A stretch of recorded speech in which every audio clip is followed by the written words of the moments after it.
दो बच्चों की माँ अपने पति को छोड़कर किसी और लड़के को पसंद करती है, उसके साथ रहने की जिद करती है और पति भी अपने बच्चों की चिंता नहीं करता है बल्कि अपनी पत्नी के प्यार को सफल कराने के लिए उनके बॉयफ्रेंड से शादी करा देते हैं। ये जो तस्वीरें आप मेरे पीछे देख रहे हैं ये प्रतापगढ़ की है, जिसमें आपको साफ नजर आ रहा होगा कि एक महिला है जो किसी एक लड़के को वरमाला पहना रही है, सिंदूरदान वगैरह हो रहा है और महिला झुककर एक लड़के का पैर छू रही है। अब शर्म तब आती है जब ये सब कुछ तब हो रहा था जब महिला के दो बच्चे इन सब चीजों को देख रहे थे। बच्चों ने साफ कहा कि जब तुम मेरे पिता को भूल गई हो तो हमें भी भूल जाओ।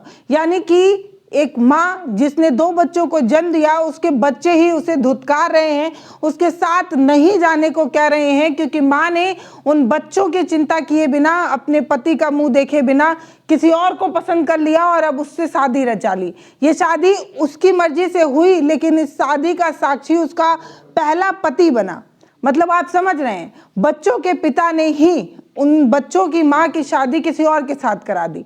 अब आप कहेंगे कि ये कोई फिल्म का सीन है। ना, ये फिल्म का सीन नहीं है, ये हकीकत है। लेकिन कहीं सुनी जाती है ये बातें कि फिल्मों का असर हमारे समाज पर बहुत पड़ता है।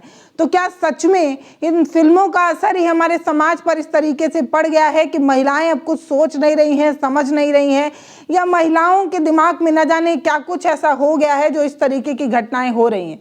मैं आपको बताऊंगी कि इस कहानी में, इस पूरी घटना में आपत्तिजनक क्या है। हाँ, ये बात बिल्कुल गलत है कि आप दो बच्चों को छोड़कर किसी और से प्यार करती हैं, अपने पति को नहीं देखती हैं, अपने पति के साथ नहीं रहना चाहती हैं, लेकिन मैं इसे इतना भी गलत नहीं मानती, क्योंकि मैं ये मानती हूँ कि एक महिला की अपनी जिंदगी है, उसकी अपनी स्वतंत्रता है, उसका अपना फ्रीडम है।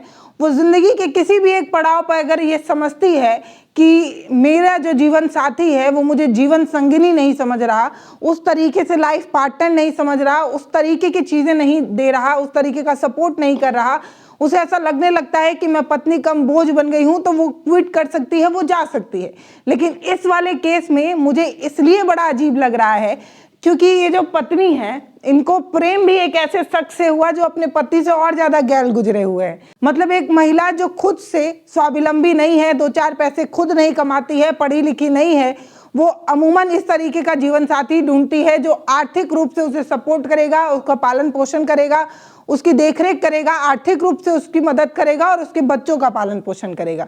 लेकिन ये वाली जो मैडम है, इन्हें एक ऐसे शख्स से प्रेम हो गया जो अपने पति से और ज्यादा वाहियात किस्म के आदमी है।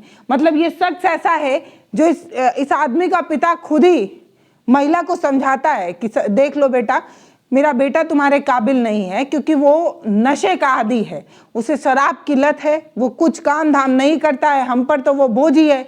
तुमने अगर शादी कर ली तो वो तुम्हारा कोई खर्च उठा नहीं पाएगा, कुछ साल बाद तुम बहुत पछताओगी, क्योंकि वो इस काबिल नहीं है। मतलब लड़के का पिता आकर खुद उस महिला को समझा रहा है कि बेटा समझो, तुम जिसके प्यार में पागल हुई पड़ी हो वो लड़का उस काबिल नहीं है, तुम्हारी जिम्मेदारी नहीं उठा सकता। लेकिन भैया ये प्यार का जो भूत है वो जब कपार पे चढ़कर नाचने लगता है तो सोचने समझने की क्षमता खत्म हो जाती है, विवेक नष्ट हो जाता है। और यही प्रतापगढ़ के मामले में देखने को मिला। प्रतापगढ़ की जो घटना है वो मैं आपको बताती हूँ। दरअसल ये जो महिला है, पत्नी जो है, जो औरत है, उनका नाम पिंकी है और इनके जो प्रेमी है उनका नाम अमित है। ये दोनों एक दूसरे से प्रेम करने लगते हैं, जबकि पिंकी की शादी उनके पति से 10 साल पहले हो गई थी। ये शादी हुई, शादी ठीक ठाक चली भी, इन्हें 2 बच्चे भी हुए, 2 लड़के भी हुए, जिनकी उम्र जो है बड़े वाले की 7 साल, दूसरे वाले की 4 साल, यानी कि एक बच्चा 7 साल का, दूसरा बच्चा 4 साल का है। पति बताते हैं आशीष त्रिपाठी, ये बताते हैं कि पत्नी पिंकी जो है वो इनके प्यार में पागल हैं। कई बार समझाया बुझाया गया, बहुत बार समझाने की कोशिश की, लेकिन पत्नी मानने को तैयार नहीं है। पंचायत भी हुई, पंचायत में भी समझाने की कोशिश हुई, लेकिन पिंकी किसी की बात सुनने को तैयार नहीं हुई। उसके बाद क्या होता है, उसके बाद पिंकी के प्रेमी अमित के पिता पिंकी के पास आते हैं, उन्हें समझाते हैं कि देखो पिंकी बेटा, मेरा बेटा इस काबिल नहीं है। इस सारी चीजों को समझाते बुझाते हैं, लेकिन पिंकी मानने को तैयार नहीं होती है। मैं ये बात तब भी नहीं समझ पा रही हूँ कि इस तरीके का पागलपन क्या हो सकता है। एक तस्वीर सामने आई जिसमें पिंकी अमित को माला पहना रही है, अमित उन्हें माला पहना रहा है, फिर उनको सिंदूर पहनाते हैं अमित और पिंकी झुककर उनका पैर छूती है। मतलब ये क्या है? मतलब ये पागलपन नहीं तो और क्या है? ऐसा भी नहीं था कि तुम बहुत ज़्यादा परेशान थी अपने घर में, तुम्हें सम्मान नहीं मिल रहा था, तुम्हारा पति तुम्हें जूते के नोक पर रखता था, तुम्हें जलील अपमानित करता था, तो तुमने कोई बहुत ज़्यादा खुला आसमान ढूंढ लिया है अपनी फ्रीडम, अपनी स्वतंत्रता के लिए तुम किसी के आगे नहीं झुक रही हो। लेकिन मैंने देखा कि एक पति को छोड़कर जब आपने अपने बॉयफ्रेंड से शादी की तब भी आपने बराबरी नहीं, झुकने का ही जो है वो निर्णय किया, आप झुककर उसका पैर छूती हैं। मतलब एक तरफ आप कुएं से गिरकर दूसरी तरफ आप खाई में ही जा रही हैं। एक पति जिसका अरेंज मैरिज आपके पिता ने शादी कराई होगी तो पिता और परिवार वालों पर जिम्मेदारी होगी। जब आप उस पति को छोड़कर किसी अपने प्रेमी के साथ जाती हैं तो सारी जिम्मेदारी अपने कपार पर अपने ऊपर ले लेती हैं। और इस तरीके का कदम जब आप उठाती हैं तो आपको ये बात भी एक बार नहीं समझ में आती कि आप किसी की पत्नी होंगी लेकिन आप 2 बच्चों की माँ हैं। तो पिंकी, तुम्हें ये बात समझनी चाहिए कि अब आप सिर्फ एक पत्नी नहीं हैं, अब आप सिर्फ किसी की बेटी या किसी की बहू नहीं हैं, आप 2 बच्चों की माँ हैं। आपका हर एक कदम ये सोच कर उठना चाहिए कि आपके इस कदम पर आपके बच्चों के भविष्य पर क्या असर पड़ेगा। लेकिन अफसोस कि ये जो प्यार होता है वो अंधा होता है और अंधे लोगों को दिखाया नहीं जा सकता, क्योंकि ये लोग प्राकृतिक रूप से अंधे नहीं होते हैं, ये लोग जानबूझकर अंधिया गए होते हैं। और यही असर जो है वो पिंकी में देखने को मिल रहा है। हालांकि पिंकी ने मुड़कर अपने बच्चों से साथ आने को कहा, लेकिन बच्चों ने साफ कहा कि जब तुम मेरे पिताजी को छोड़कर जा रही हो, मेरे पिता को भूल गई हो, तो हमें भी भूल जाओ। इस तरीके की बात बच्चों ने कही। एक 7 साल का, एक 4 साल का बच्चा ये समझ रहा है कि पिंकी जो कदम उठा रही है वो गलत है, लेकिन ये बात पिंकी को समझ में नहीं आ रही। पिंकी अपने पति के साथ, अमित शर्मा के साथ शादी करती हैं, शादी के साथ फेरे लेती हैं और ये शादी जो है वो पूरे रीति रिवाज गांव वालों और रिश्तेदारों के सामने उनके पति खुद कराते हैं। अब इस पूरे मामले में आशीष तिवारी का क्या कहना है वो भी सुन लीजिए। आशीष ये कहते हैं कि मैंने कई बार पिंकी को समझाने की कोशिश की, लेकिन पिंकी सुनती नहीं है, समझती नहीं है, बार बार अपनी जिद पर अड़ी रहती हैं। और क्योंकि मैंने कई बार उसको आपत्तिजनक हालत में भी देखा है, लेकिन इसके बावजूद भी मैं अपनी पत्नी को माफ करता रहा, लेकिन रोज रोज के कलह और कलेश से मैं अब उब गया हूँ, थक गया हूँ। मैंने तलाक के लिए कोर्ट में भी जो है वो अर्जी डाल रखी है, लेकिन अभी तलाक नहीं मिला। लेकिन इसके बजाय पंचायत ने ही निर्णय ले लिया कि आशीष अपनी पत्नी पिंकी की शादी उनके कथित बॉयफ्रेंड या अब नए वाले पति अमित से करा दे। और आशीष ये खुशी खुशी तैयार भी हो जाते हैं। वो ये कहते हैं कि हमारी शादी 2016 में हुई और शादी ठीक ठाक चल रही थी, लेकिन कुछ दिन बाद हम दोनों के बीच सब कुछ ठीक नहीं रहा और शादी के बाद रोज रोज के कलेश से मैं उब गया हूँ। अब मेरे जो 2 बेटे हैं, एक 7 साल का, एक 4 साल का, वो मेरे साथ रहना चाहते हैं।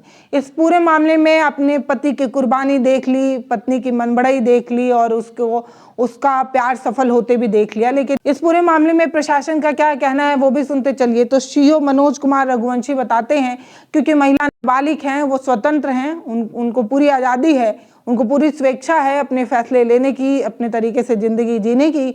तो पुलिस ने इस पूरे मामले में कोई हस्तक्षेप नहीं किया, किसी तरीके का कोई टांग नहीं लड़ाया, क्योंकि दोनों मामले में दोनों लोग जो है वो बालिग थे। पति भी जो है वो समझदार थे, पत्नी भी जो है वो 18 साल से ऊपर की थी, तो समझदार थी, बालिग थी। और संविधान इजाज़त देता है कि आप किसी के साथ भी जो है वो रिलेशन में रह सकती हैं, किसी के साथ भी शादी में बनी रहें या शादी छोड़ कर जा सकती हैं। ये सब कानूनी प्रक्रिया है, लेकिन कई बार ये आपसी सहमति और समझौते से हो जाता है, जैसे प्रतापगढ़ के इस केस में हुआ।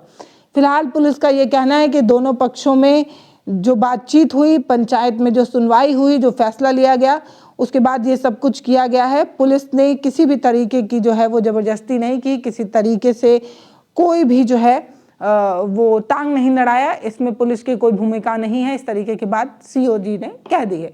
फिलहाल इस पूरे मामले में आपको क्या कहना है वो मुझे ज़रूर बताइएगा। हालांकि पिंकी से मुझे कई मामले में आपत्ति हो सकती है। कई बार महिलाओं को ऐसा लगता है कि उनके कौशल का, उनके विवेक का, उनके फ्रीडम का गलत इस्तेमाल हो रहा है, वो अपने सपनों को पूरा नहीं कर पा रही हैं, क्योंकि वो एक 4 दीवारी में, एक पिंजड़े में कैद हो गई हैं। उनकी भावनाएं, उनकी फीलिंग को नहीं समझा जा रहा है।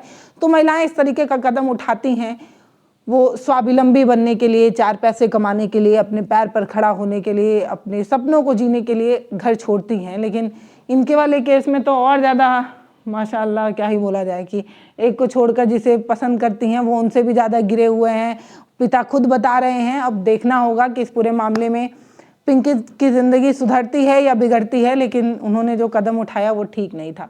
फिलहाल कमेंट सेक्शन खुला है, आप अपनी राय हमें कमेंट सेक्शन में लिखकर ज़रूर बता सकते हैं। वीडियो को शेयर करिए, चैनल को सब्सक्राइब करिए। बहुत धन्यवाद।